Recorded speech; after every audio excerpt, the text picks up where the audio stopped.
So first and foremost, Megan, Janae, and Charisse, thank you so much for having me. Basically, at the age of 7, my father was 40. He was a cancer doctor and he died suddenly. He was rounding at the hospital. He got a brain aneurysm at birth, got a severe headache, and died. And I, as that 7-year-old, thought that everything that happened in the world was because of me, because that's the lens you look at life at 7 years old. And so I decided his death was because I wasn't enough. I did something wrong.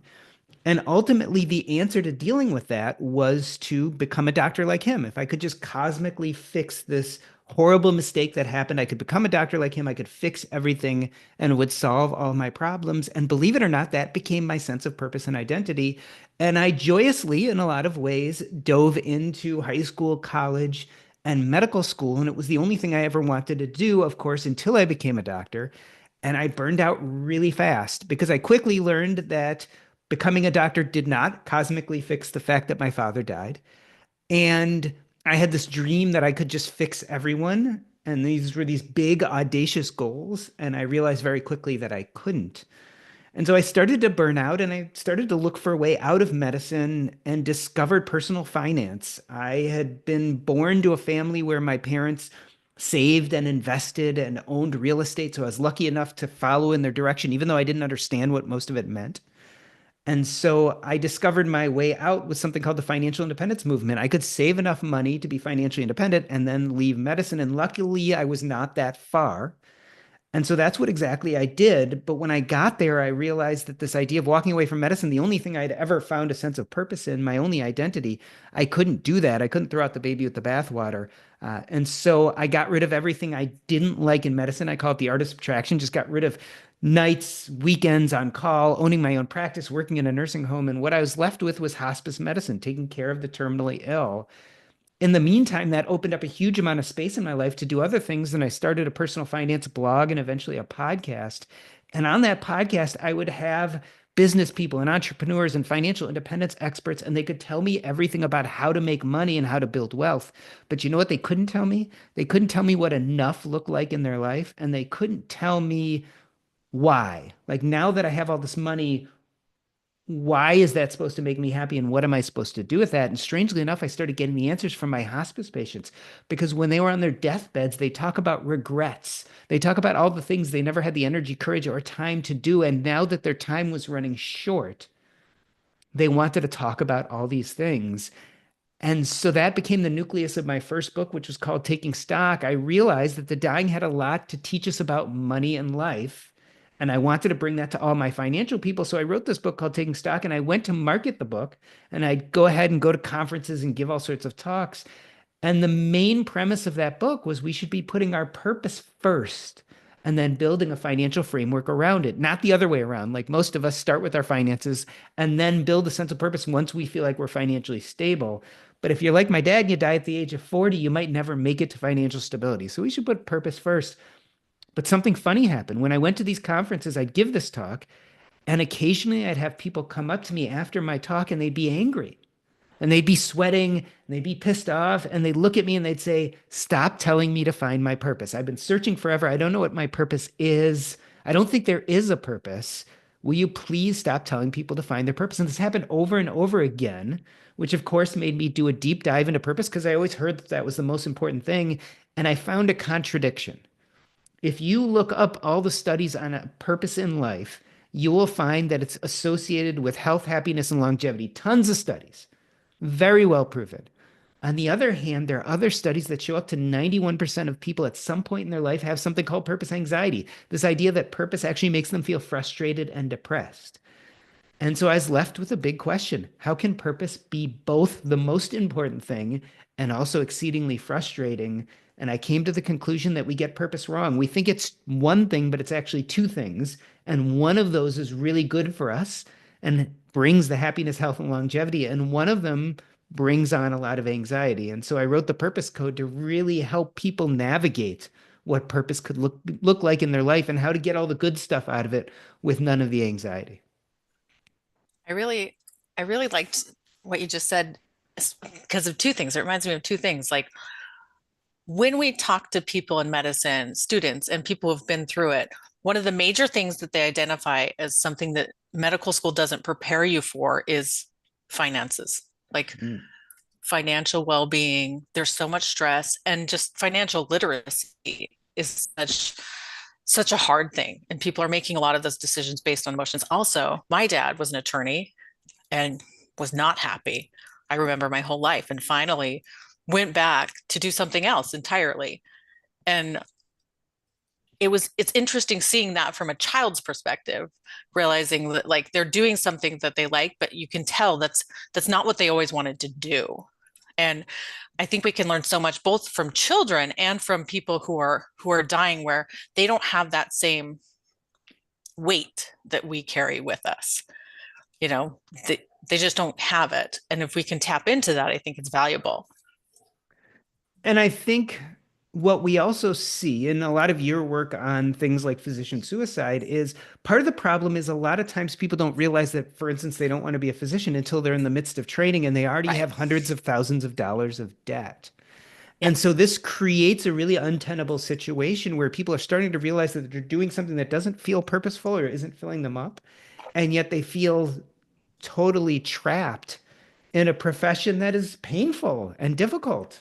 Um, and so, yeah, it's really hard to actually, and I think a lot of people in the midst of their careers are struggling with this idea of, I'm kind of stuck in this life to afford what I want to Yeah. afford. And yet this doesn't really feel like it fills me up at all. Right. Especially right now, like I think it's 50% of physicians are considering leaving the practice of medicine in the next Yeah. year, And which so is a lot. here's the great news though. It's not nearly as bleak. A lot of times we actually think that money is the only tool we have to live a purposeful life. But the truth of the matter is it's one of many tools and levers. And so a big part of my book and a big part of what I teach is to start realizing that money is only one tool.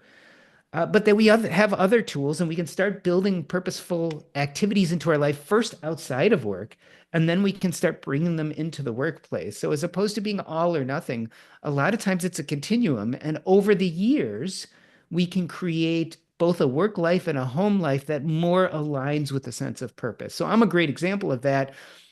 I finally realized after doing medicine forever that I didn't like a lot of it, but I did love hospice work. Think if I had done some of this purpose work when I was much younger, I probably would have started my career in hospice. I probably never would have burnt out. I wouldn't have made nearly as much money. I probably would have had a much longer career because I needed to financially, but I would have had better career longevity because I would have felt more fulfilled with what I was doing. And so I don't think it's as bleak as it feels, but a lot of times people don't have the vocabulary to realize that they have other tools and levers to improve their lives and that money doesn't have to be the decider. Well, I love that you said that. I think that's such an important piece of the puzzle because the way we train physicians and pharmacists and nurses is such a high burnout, like high stakes process that you enter the workforce completely burnt out and you never have the time to recover and you're in a high burnout profession working with other high burnout professionals. I'm I'm curious, what would you do? What's the panacea here? What's the cure all for having us find purpose earlier on? Is it like you said, finding purpose earlier on is the key? And how do we try to spark that change to help connect students in with their purpose? Because students often, like you said, they're coming from a place of financial vulnerability, stress vulnerability. Um, it's a vulnerable place. How do you get them into a place where they can think about purpose too? Because that's a difficult plane of thought to get into. Yeah, so medicine is ripe for burnout. And the reason it's ripe for burnout is because of that bad version of purpose I talked about. Remember, I said there's a good version of purpose and a bad version of purpose. Version of purpose is associated with health, happiness, longevity. Bad version of purpose is often anxiety and frustration. I call that big P purpose. And a key to that is it's very goal oriented. So a lot of times we don't necessarily love the process, but we are looking at these big audacious goals. Well, most people who want to become doctors, they have a big audacious goal of, fixing the world, solving people's problems, saving lives. And it's a big, audacious goal because we can't save every life and we can't help every person. And in fact, as a doctor, you're going to spend many days doing things where you feel like you're not making a difference. And so if you go into medicine with this big, audacious goal or this big, audacious version of purpose, you're going to burn out because you're going to realize that that's just not what the profession is and that we can't save everybody. So the question is, especially if you're going into something as all-consuming as medicine, is how do you start building purpose into your life so that even if during the stressful times, you can still feel like you're moving in the right direction? So first and foremost, I say we don't find purpose, we build it or create it. And I think this is really key because people think that purpose is passive. It's something that kind of falls on your head and you're either lucky and find it or you're unlucky and don't find it. I love a much more agency-filled view where you actually actively build purpose. But it is true, then you have to decide what are the anchors to build that purpose around. I call them purpose anchors. And in the book, I actually talk about a bunch of exercises that help you find purpose anchors. Let's focus on one specifically. So I talked about my dying patients and how I got to talk to them about regret. Well, regret is a great way to start thinking about purpose anchors. If you start thinking about if I were to be on my deathbed tomorrow, what would I regret never having the energy, courage, or time to do? Whatever comes next is kind of germane to your sense of purpose. And could we take those ideas and start building a life of purpose around them? So, for instance, 10 years ago, if you had asked me that question, what would I regret if I was on my deathbed? The answer would have been not traditionally publishing a book. It was something I always wanted to do, and I never had the energy or courage or time. So I then turned that into a purpose anchor and started building a life of purpose around it. And so, what do we do with young people, maybe in medical training? First and foremost, it's finding some of those purpose anchors, whether they have to do with medicine or not. So, for me, a purpose anchor is definitely hospice. So, building a life purpose around that, I could have actually implemented that into my career sooner. But you know what? There are also other things that I love doing. So I knew if I was smart enough at the beginning of my career to realize that I would regret never traditionally publishing a book, I could have started building activities around writing. Probably originally that would have been outside of medicine. But as I got farther in my own career, I started writing posts for a medical blog and I got paid for that. And so there are very many ways. There's a bunch of doctor authors out there. So there are many ways you can start incorporating your purpose anchors into your job, especially the farther you get into that job. And so I think for young people, the real question is what lights me up? What's an anchor of purpose? And how can I start building some activities around those things either outside of work or at some point inside of work? Um, and the only real key to what a purpose anchor is or what a version of purpose for you is you have to really enjoy the process of doing it. So what lights you up? Not what goal do you want to reach? Not what big audacious thing that TikTok or Instagram tells you you're supposed to achieve, but specifically, what are those little things that light me up that I really enjoy doing? The regret question is a great way to find purpose anchors. I talk to people about joys of childhood. That's a great another way to find purpose anchors. What did you love doing as a kid? When I was a kid, I loved baseball cards. I am now 51 years old, but every time I'm on Facebook and something comes up about baseball cards, I'm fascinated. So if I was looking to build more purpose in my life, I could start collecting baseball cards again. There's lots of other ways to find purpose anchors too, but those are two good ways to think about. Oh, go ahead, Sharice. Did you have a question there?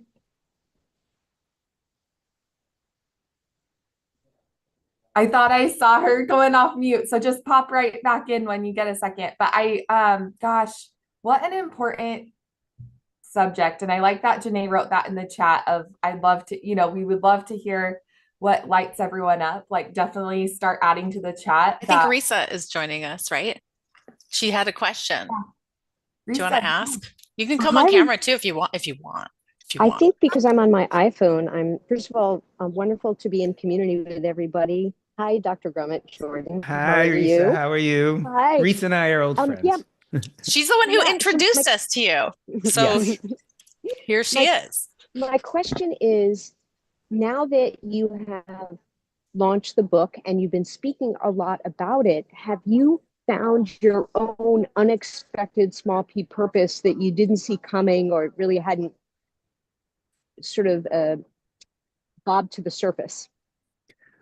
So one of the great things about doing these joyful activities is it connects you to all sorts of people. So part of what I've been doing as part of my book launch is I've been blogging for psychologytoday.com. And actually that's been really joyful. So I've always liked Yeah. writing and I've always liked blogging, but it's actually been a really joyful thing to blog on a bigger platform and to have my articles get out to more people and get to different media in different countries. And so I've actually really, really enjoyed that, something that I had never really done before. So the great thing about pursuing little p purpose is when you do something that lights you up, and certainly for me, writing a book definitely lights me up. And even as much as I don't love necessarily marketing myself, the marketing and promotion gets me to hang out and deal with cool people like you guys. So it ends up being really joyful. Um, but what I find is that when you are doing something that lights you up, it just you present as your best self. And when you show up to things as your best self because you're doing something you deeply care about, it connects you to other people. And so with this book launch, I've gotten more offers to do public speaking than ever. I've gotten more offers to do media than ever. Um, I can see that it's going to lead to some other projects like working with Psychology Today. So I'm seeing all these opportunities. And I think most of it stems from doing something that I really love. And so I would imagine the genesis of this book club was very much the same. I would imagine, for instance, Janae had something she was very passionate about and really loved to talk about. And so when she started doing that and people saw her lit up and excited by doing those things, they wanted to participate. They wanted to collaborate. Risa, when you saw me talking about these things, you were like, wow, that really lights them up. And I happen to have this friend, Janae, and she has a book club. Yeah. And so you were much more likely to introduce us. And so this is kind of the You know magic what's of doing these things. you know what's funny? Like actually, the person who had the idea for the book club is Dr. Kate Berardi. She's right here, and she just commented about her purpose. Like, so we met together about having community events where people can meet together who are passionate about mental health and about improvement with that lifelong learning perspective. So I invited her to speak too. I But wanted to like, say, Jordan, thank you. yeah, Those two, what you shared, sort of, I've noticed those Psychology Today blogs, and I'm so glad. That's like just the perfect answer of like something concrete that you're like, wow, I love this, and this is because of the launch. So thanks for that. yeah, Yeah, it's I'm always continuously amazed at the opportunities that arise when you're doing something you deeply believe in. And right. this is, I mean, I get this argument all the time. People are like, well, little p purpose sounds a little selfish. They're like, you know what? You're kind of doing this for you and you're doing things that light you up. And like, I want to change the world. I want to affect people. I want to have impact. And so what I always tell people is, look, my version of Big P purpose when I was a little kid was to become a doctor. And so I became a doctor. And when I was practicing, I would probably affect 500, 1,000 people a year, but it didn't really fill me up. And so eventually I stopped doing that and I started podcasting and writing books. And with my podcast and my books, I probably reach, hundreds of thousands, if not almost 1 million people a year. I had no interest in impacting all those people. I had no interest in interacting with all those people. I just started doing something I deeply loved. But because I was doing something that felt really purposeful and exciting to me, it drew other people to me. And so, strangely enough, my impact and legacy are much bigger doing what I would call little p purpose. It's a lucky side effect, a byproduct. Whereas when I was doing something specifically because I thought I was going to be changing the world, becoming a doctor, it probably had much less of an impact.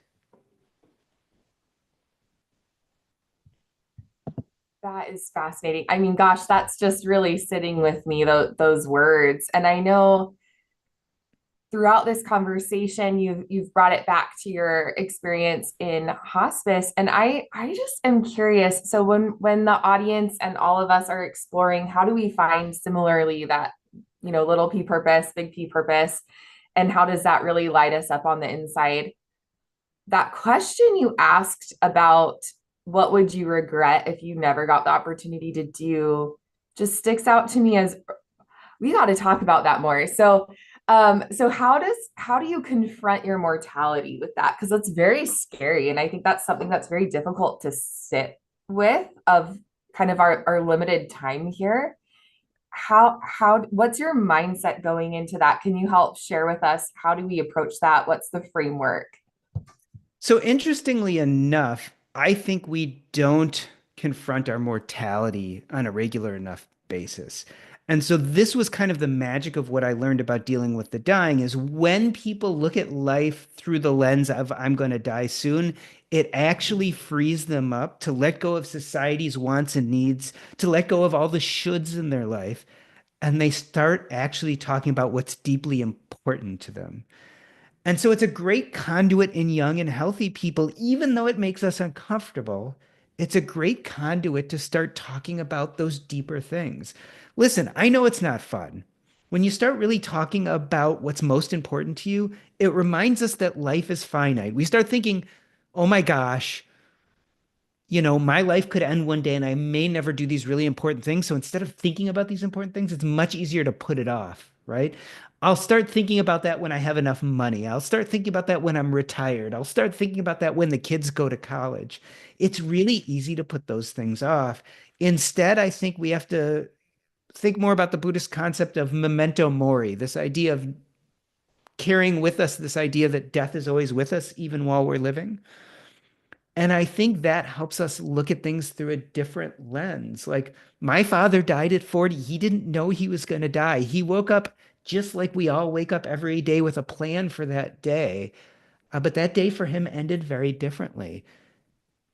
I think we have to look at life as if you have a limited amount of time. You don't know how much time there is. And so it's important to start doing those things that are important to you today. Like there's no reason to put it off. And usually the reasons that we put it off for is usually energy, courage, time, money. But a lot of times those are constructs that don't necessarily hamper us. So people say they don't have enough time. But the Bureau of Labor Statistics does the US Time Survey every few years, and their most recent studies show that your average person spends about 5 hours on free time a day. And in fact, people in lower socioeconomic classes have a slightly bit more. And so to say that you don't have enough time to do the things that are deeply important to you, at least if you're the average American, it just isn't true. People say the same thing for money, and there are tons of studies about money and happiness. But when you look at the Harvard Adult Developmental Health Study, the study that tracked people basically from the 1930s to present day, studied people for 70 or 80 years, asked them questionnaires every 2 years, eventually did blood tests, MRIs, EEGs, brain scans, all sorts of stuff. They found that the thing most connected to happiness was not money, it was interpersonal connections. And so, again, we often think that money is the tool that's going to set us free. And we forget all those other tools we have, like our community and our connections and the people that are important to us, and our youth and our energy and our hobbies and our joys. All of those are also tools, and we forget to utilize them. And so I think we have to get rid of the hurdles. And the best way to get rid of the hurdles is to remind us of our own mortality. So it's deeply uncomfortable, but yet deeply important. Yeah. I have some thoughts about that. But first, I know that Charisse, you raised your hand, and Kate, I think you wanted to say something too. So Nobody will I let have me a lot of talk. thoughts about this, but I want to make sure we're not leaving anybody behind. Yes, Sorry. please jump in. No, I apologize for earlier. Somebody walked into my office. But I have so much. Let me try to get it quickly. So first of all, I'm obsessed with this book. I put it on my list of my list of unrequired required reading to be my friend. You have to have this book. In good company because Dr. S's book is also on that list. But I want to ask you about. I work at the intersection of healthcare, medicine, and med ed. So I get to see firsthand a lot with the journey doctors go through to become doctors and what they deal with once they become doctors. A couple of things show up for me. We're constantly telling them like to persevere through medicine, persevere through your training. And I've always said one of my things I promote is if we're constantly telling doctors that while they're going through training, we have to then recognize, well, we might be sending unwell people into practice, right? So we can't be surprised when they suffer some type of mental break or when they become disenchanted with medicine. And I think your book goes into a lot of that. But my question is very specific. If we stay on that focus, very specific that I had to write it down because I'm like, this is going to sound crazy, but 100%, I think you're the person who can answer it. So, given what I just told you, in your journey from practicing medicine to exploring financial independence and purpose-driven living, what have you observed about how physicians or professionals in high-stress, purpose-driven careers struggle with redefining their identity once they choose to perhaps step away from medicine, or if they decide to have another focus? Because one of the things I work with one of my organizations works with doctors who are leaving medicine and who are seeking their next profession or the next direction. So, what do you think is going on there? What are you seeing? How do they find their purpose? I think one of the biggest problems is that medicine is a big P, big audacious version of purpose for so many people. It feels important, it feels impactful, and it's usually something that all sorts of people have influenced us in having that version of big P purpose, including our parents and society, et cetera, et cetera. And so when you get to the point where you're burned out enough or you realize that this doesn't feel good to me anymore, it's really hard to step away from this thing that everyone has been telling you you should be doing forever. And you've been telling yourself that you should be doing this forever and that it's big and it's important and it's impactful. And so, where people really have stress is as they walk away from this, they feel the next thing they do has to be also big, important, and impactful. So, I'm leaving medicine, but now I've got to, save the homeless, or now I've got to travel to the moon, It's got or to be now I've better. got to become president. And Yeah. so, what happens is we replace one version of big P purpose that's burning us out. And all of a sudden, we are then entering a pathway of another version of big P purpose, which eventually will burn us out too. The problem is not medicine. The problem is we're not enjoying the process of doing the thing we're doing. And so we're so goal oriented that we burn out because even if you reach that goal, it's not sustainable. As a doctor, if I save every single patient, there's always going to be one I can't. If I create the next surgical tool or become the highest paid in the hospital, there's always going to be someone who's going to do it better or do more, or I'm going to have to double down and even achieve more than I did in the past. The problem with big P purpose is it makes us highly anxious and uncomfortable. And so, if we really are going to step away from medicine, one thing is to give ourselves the ability to stop pursuing something that feels so big and important and start looking at what do we really love to do? What fills us up? What feels really meaningful? And then start building activities around those things. And I think it's completely fine to realize I'm burning out in medicine, but I make a good living. So I'm going to go down to 3/4 time and I'm going to start filling that 1/4 time with things that fill me up, that are joyful, that I enjoy the process of doing and do that for a while. Look, not everyone can leave medicine because economically they can't leave a really high paying job.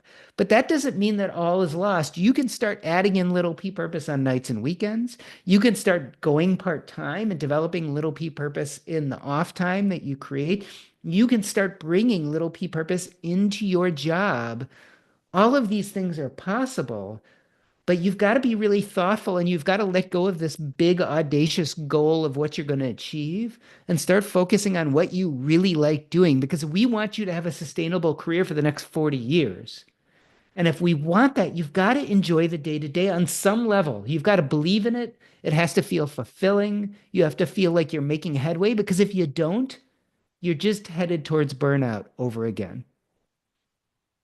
And I think also there's this idea when we think about like our journeys and our careers, we buy into that kind of false narrative that this successful career is this journey, this point that you reach, right? Instead of looking at it like the myriad of decisions we make about our passions every day, about what Yeah. fulfills us as individuals. And even when we look at it in terms of our mortality, I know for myself, it's like the more I think about it, I don't think so much people are afraid of dying as they are afraid of what they've left behind unfinished, right? So I'm like, if physicians are expected to arrive at this fake journey at this place, of course you're always going to be disappointed because we never arrived there. So the other thing I wanted to mention was that 100% this should be a workshop. Are you doing this as a workshop? Would you consider it? And can I help? So I do a few different, so I do purpose related coaching. So I do purpose coaching with individuals. I also run a mastermind that supports my podcast called the Wealth with Purpose Mastermind. And then, of course, there's the book and the exercises within the book. But I do not have a formalized workshop. I do a lot of public speaking. So I've done some workshops as part of showing up and speaking and then doing a workshop with businesses, et cetera. But I don't have a formalized one. Well, I'm going to reach out to you because I'm Mhm. like, everybody needs to be in a class. Yeah. Yes, Therese, include Janae and myself too. Definitely love this. I agree. I Hmm. think this is something that warrants.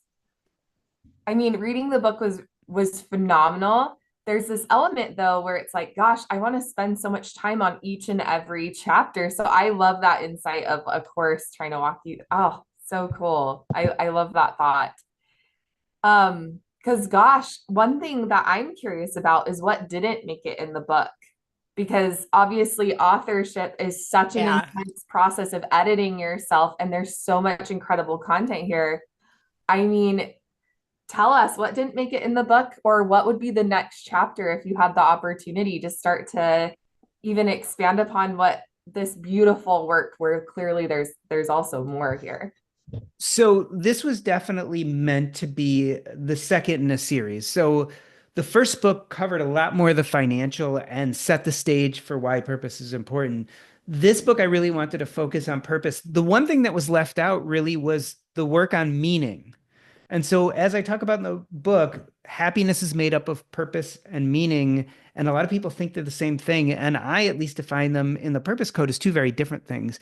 And so, the next book, what's been left out, is a much deeper dive into meaning, where we focus on things like the achievement treadmill and enoughness. And so, I very much am ready to start the process of writing that third book. Um, and it's going to really talk about how we get meaning wrong. Because one thing I found through talking about purpose is a lot of people think they can purpose their way to happiness or purpose their way to feeling enough.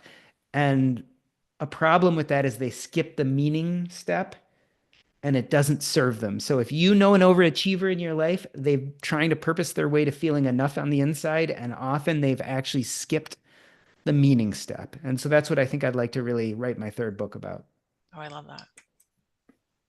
I love that. That's incredibly profound. And I know I'm being pretty chatty. Anyone else on the call want to ask questions? I know. Oh, I did want to queue up some of the stuff from the chat.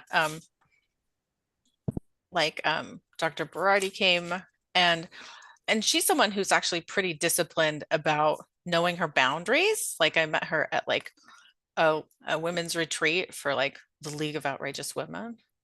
Like, and there are people like we do like the values wheel and like alignment and stuff, but she's the one who helped us develop the book club. So I'm kind of like honored that she's here and Dr. Lewis is here. So I wanted to invite her to come on and talk about communities and connections, because I think it's relevant to like this conversation. Like I'm kind of like awed by all the people on this call, because you guys have done this work that's really aligned with who you are, and you're succeeding. So it's, you guys, I'm a big fan. I don't know if she wants to. Yeah, Can you hear me? Yeah, we can hear you. All right, awesome. So yeah, I mean, I'm in all of you as well. And I think it's funny that, you say I'm disciplined, Janae, because it doesn't necessarily feel like that. But I found it really interesting when you were talking about, because for me, it's the financial piece, right? Like I'm a single mom. I'm working full time. And so trying to find those little times for the little P purpose might be what you're seeing as discipline, Janae, because what I try to do is like balance it all at the same time while trying to figure out where to fit it in. And so it's interesting to me to hear this conversation. And yeah, I would love to hear more about what a workshop could be about finding that, because I don't know that I do it that well, while I'm also trying to build community. And that's an interesting part of it too. is um, you were saying, Dr. Grimm, that it really is those connections with other people. Yes. And it's so, so, so true. And finding the time to do that, but then also to not get burnt out with those as well. Yeah. And Yeah. figuring out, what are the things that you do with others that light you up, and how do you make more time for that while also, maintaining your own boundaries and making sure that you're giving yourself space. So I don't know. I find this really interesting, and thank you for sharing.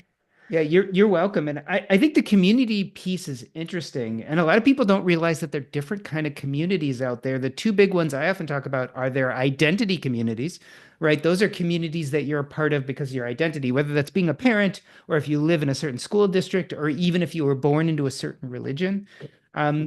There's another type of community which I think is more important, which I call communities of internal purpose. These are communities where you have shared values and shared things that light you up, and you come together as part of that community to support that vision or to build and create.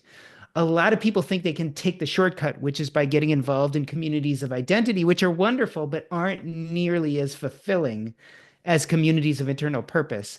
And so, again, the idea is figure out what feels like little purpose in your life, whether that's baseball cards or singing in the choir or writing books or personal finance or whatever that is, and then form communities or join communities around that, because that's where those deeper connections come. That's where the collaborations happen.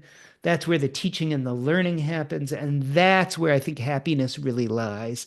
And I often say, little p purpose by all the data is connected to things like health, happiness, longevity, but I don't think actually little p purpose is a thing. I think little p purpose is a great conduit to communities, because when you do what lights you up, like a moth to a flame, other people are attracted to you.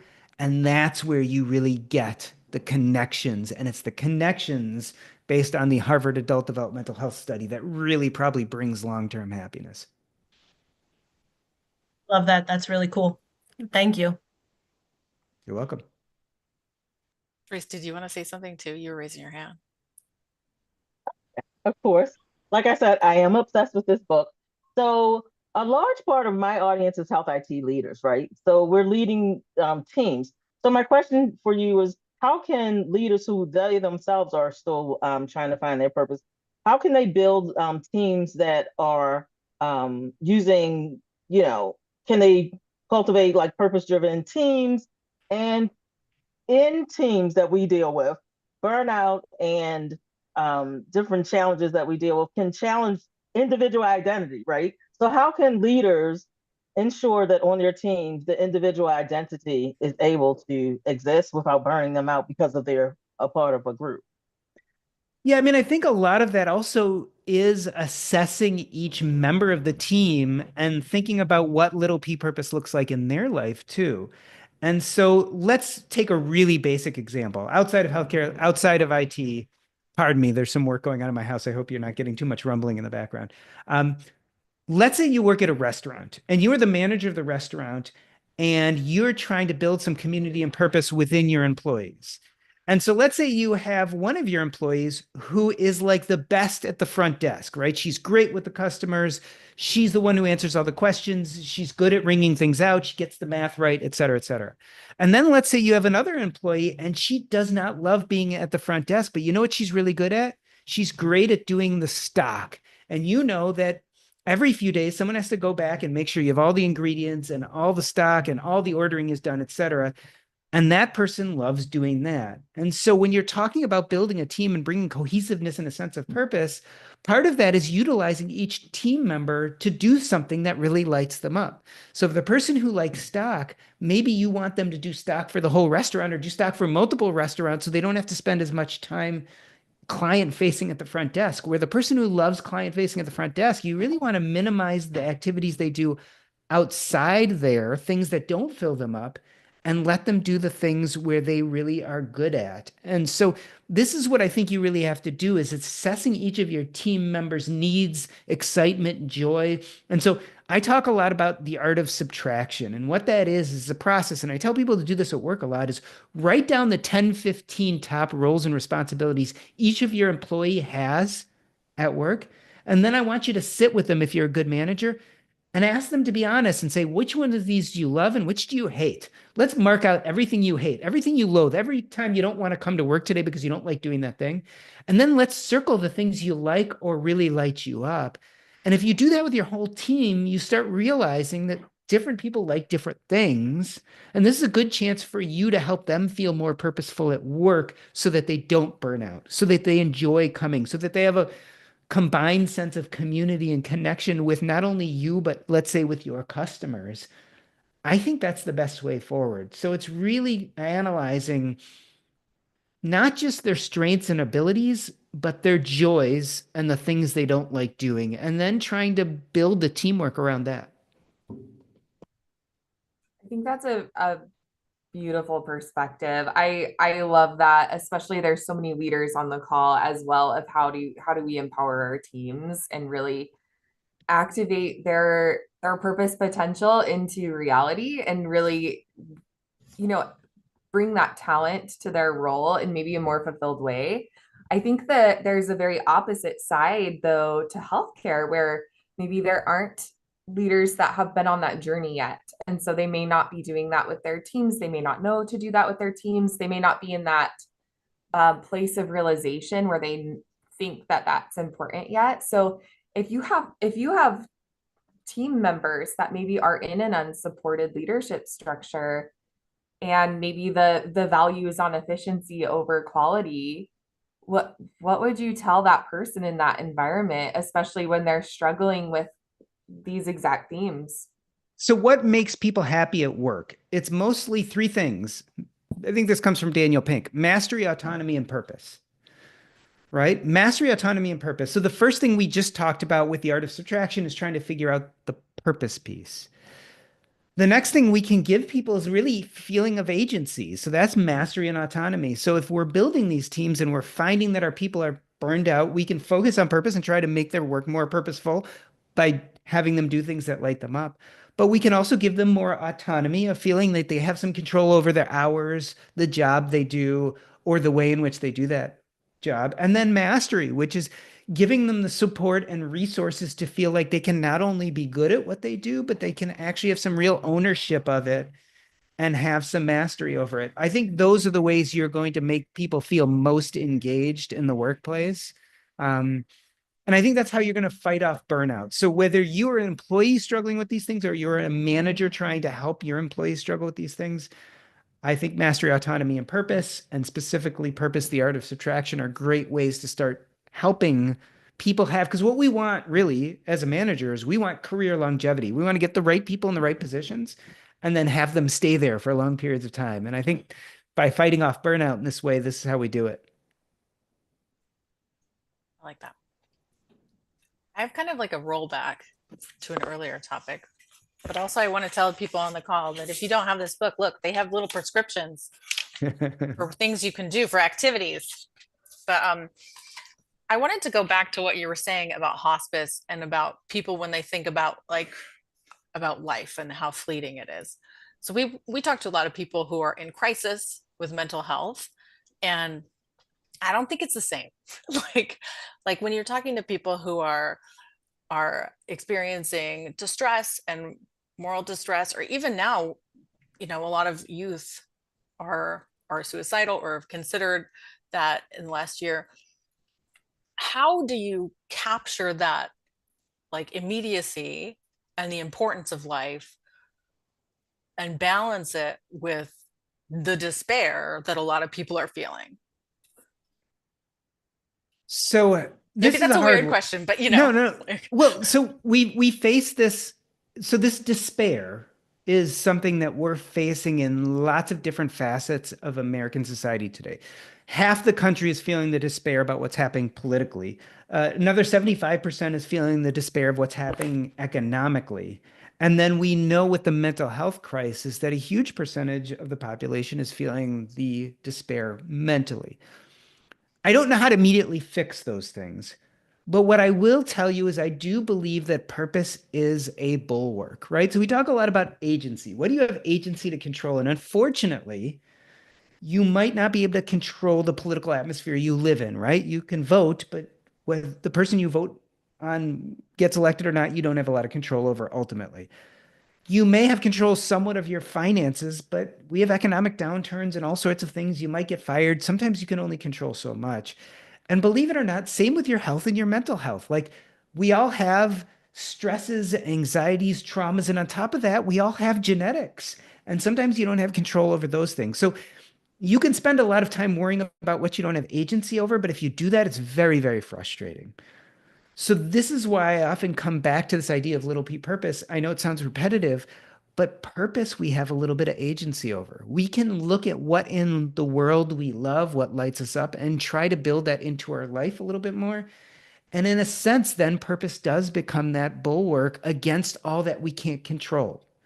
Like we need a last line of defense when everything else is going crazy in our lives. And what can we control? We can control our love. We can control our relationships a little bit. But the one thing we truly can control is what lights us up, what excites us, what is unique to us that fulfills us. I know people think that they don't have that, but almost everyone, when you really question them and when they really let go of all the resistance to talk about what excites them, what they dream about right before they fall to sleep in bed at night, almost everyone has something that lights them up. And so that to me is something we have some control over. And I think it's a really good place to start in a world that seems random and uncontrollable. I like that. Like find your grounding Yeah, purpose. like I said, it's a bulwark. It's the last line of defense. Mm-hmm. This is such a phenomenal topic because I don't know if this group is aware of that Harvard Business Review article called "From Purpose to Impact" by Scott Snook, I believe. But he has some interesting ideals where it's similar, where it's like it talks about how if you have your purpose for your life, not just your career. Like as soon as you merge your personal self and your work self together, that's where you find like this incredible resilient strength that can get you through the hard times. Being resilient doesn't mean that you're somehow immune and happy during hard times, but it just is that lifeline forward. And I love that in what you just talked about. Can you tell us a little bit about, from your perspective, is there anything that like completely surprised you in your research and working through purpose, especially in relation to burnout and kind of that layer purpose has in providing that support for you during maybe periods of burnout? I think there are a few surprises. Both of them I've kind of mentioned. One is I really think burnout is a consequence of big P purpose. Like I think big audacious purpose sets us all up for burnout. And the point of maximal burnout is when we start realizing that either the cost is too much to reach that big P purpose, like that thing, that goal, either the cost is too much or we'll never get there, or we might get there but not care anymore. And I think that is exactly what burnout is. So I think that surprised me in doing this research. The other thing that really surprised me in both the research for writing this book as well as doing purpose coaching is to realize that purpose is actually easy. Like I said, it's actually meaning that's really difficult. So what do I mean by that? Well, meaning and purpose, I believe, are important in happiness, but they're two very different things. Meaning is our cognitive understanding of our past. It's the story we tell ourselves about ourselves. And happy people tend to tell themselves a heroic journey, like they had trauma, they had difficulties, but they were able to get through those things. They were enough as a person. And so in the present and future, they think they're going to continue to be enough. Whereas unhappy people tend to see more of a victim story, like they were thwarted when they were at this traumatic point in their life. And so they figure they'll continue to be thwarted in the present and future. And they never felt like they were enough because meaning is a journey to enough. And a lot of people never get there. So they kind of have that victim story and they never feel they were enough. Purpose, on the other hand, is about the present and future, it has nothing to do with thoughts. It's all about actions. It's simply the things we go forward in the present future and that light us up. And so I have tons of people who come to me and say, I have a purpose problem, please help me. And then I ask them, and they have all these things that light them up. They don't have a purpose problem, they have a meaning problem. They don't see themselves as enough. And so they try to purpose their way to enough, and it never works. And so I always talk about Steve Jobs or Elon Musk, two perfect examples of people who try to purpose themselves to enough. Both of them created some of the most amazing things in the world. Both of them made more money than most people. But if you looked at both of them at different times in their life, they looked miserable. And the reason they were miserable is not that they didn't have enough purpose. They had tons of purpose. The reason they feel miserable is because they don't have a great sense of meaning. The story they tell themselves about themselves was a painful, hurtful story where they felt a victim, right? With Steve Jobs, it was probably, and all sorts of biographies have been written about what it meant to him to be adopted and given up by his parents. Elon Musk, there are all sorts of stuff in his biography about his dad and some abuse and being made fun of by the kids at school, etc. A lot of people are trying to fill those old holes by achieving things, by having Mm-hmm. a huge sense of purpose, and it just doesn't work. And so they achieve all these wonderful things and they don't feel any more happy. So they double down and have to achieve even more wonderful things. They don't have a purpose problem, they have a meaning problem. So I think those are the kind of the two big things that I really learned in going through this process of writing this book. Oh, that's that's deep. I think because some people are, they're chasing something or trying to fill a hole that can't be filled with With purpose. something. It Yeah, has it to be can't be filled meaning. with stuff Yeah. around them. Um, which I had like this is something I've talked about in like my life as well. Like also what about the people whose story is like a comedy? Because I feel like my I don't feel like I have a hero's journey or a tragedy. I'm over here in a comedy, like just going through life. And this is funny too, because when we're talking about all this, I remember as a younger person, like they would be like, what do you want to do in life? I'm like, I don't know, like have fun, you know, like so these things were always difficult for me. And I like that your book wasn't, but also I think we should maybe we could talk about that a little bit. What about the people who feel like the people who are heroes in their own story are so insecure they have to lie, you know, or the people who are victims in their own story, they want the sadness that they're bringing on. This is kind of some of my angry perspective or whatever, you know, Yeah. like Well, what about the comedians? so it's an interesting story. So I think people who feel like heroes aren't lying, but it is true. There's something called narrative therapy, this idea that we actually go back and rewrite the narratives of our life using the information we've accrued throughout, but also painting maybe a gentler, more self-accepting picture.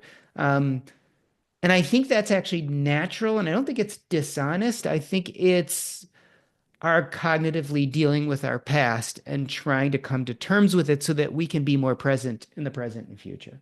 Um, and I think people at a victim story really do feel like they were continuously thwarted. And so I think they have a lot of trouble in the present and future because, the past is prologue. If they had trouble in the past, they figure they're going to have trouble in the future. Um, I'd be interested to talk more about what you mean more that about comedy most of the time when people say things like that, and I don't know enough about you, and it would take a long time to unravel, but most of the time that answer is either part of their victim or hero story. And I don't know because I don't know enough about you about how Oh much it yeah, serves you. My suspicion is, for instance, I could guess, based just on what you said, that maybe some of the really tough times in life humor helped. And so right. your hero story is that instead of being sad and despondent, you found ways to see the ironic and silly and funny things about it. And so your story that you tell about yourself is it worked back then. So in the present and the future, when I deal with tough stuff, when I deal with the inevitable traumas of life, whatever they may be, you have a story that you were enough to get through the other stuff, and you'll use the humor and the fun and the joy to get through it again. And so to me, that's very much a hero story, even if you don't identify it that way. Mhm. It's a very mature coping mechanism to help you deal with life's ups and downs. And this is all a guess, right? I don't know enough Right. about Well, I you, mean, but that's it's part of that's true, you know. Obviously, these things are always fun because I feel like in the hero versus victim thing, it's never either or, you know. It's always a little bit of both. the funny thing is you get to decide for you. Because again, it's all kind of the stories you tell yourself about yourself. The more the story moves towards hero and the less it moves towards victim, the more, remember, we talk about burnout and happiness. We talk about, autonomy, mastery, and purpose. We've already kind of covered the purpose part. But the autonomy part, the agency part, the more when you tell your stories of the past and you realize, well, bad things happened to me, but I wasn't a bad person. I was a good person in a bad situation. And look, I overcame that and I kind of built a life through this and it didn't stop me. I think the more you fall in that hero story, the easier it is to face the present future. It just feels a little bit softer and more pliant. I like that. That too. That's a really fascinating. I think that's really well said on both sides. Gosh, I know we're in the last 2 minutes here. So Dr. Grumet, could you tell us what is the number one thing that you hope people take away from this book and how to apply it to their lives? I use the example of personal finances. Before I understood personal finances and financial independence, I thought it was this black box thing, so difficult to understand. There's no way I was going to learn it. And then I listened to a bunch of podcasts, read a bunch of blogs, and read a book called The Simple Path to Wealth by my friend J.L. Collins. And it laid it out so clear, so straightforward. And I'm like, oh, this black box thing is not difficult at all. It's straightforward, and I can figure this out. I would like to leave everyone with the idea that purpose is exactly the same. It feels ephemeral and like this black box, and you're like, what do you mean purpose? How do I find that? Purpose is abundant, it's highly attainable, and there's steps you can take to live a purposeful life. You just need to figure out how. That was the whole point of my book, The Purpose Code, was to take you step by step through the process of this is why purpose is not nearly as complicated as you think it is and why it serves you to actually pursue it. Oh Love gosh, that. what a powerful message. And I've just thoroughly enjoyed today. I can tell the audience also just thoroughly enjoyed this. Dr. Grumet, thank you for having this conversation with us. And it's an incredible read. So if you haven't finished or haven't picked up the Purpose Code yet, I think this is your sign to do so. This is such an incredible book, especially with what it means for crafting a life that you're happy with and want to be in. And it's just a beautiful, beautiful book. Thank you, Dr. Grumet, for sharing your wisdom with us today and pushing us to ask, I mean, gosh, bigger, bolder questions about our lives, pushing us to craft our purpose. And I want us to reflect on that action that Dr. Grumet just challenged us to dive into and really lean into building our purpose because it's not going to find us. We've got to build it. So really love it. Thank you all for being part of this discussion. And again, thank you, Dr. Grumet. Thank you Thank you. for And all thank of your you work here. for everyone who came. And if you know someone who needs this book, send it to me for the attendees and we'll send them a copy. Thank you for having I me. think we do.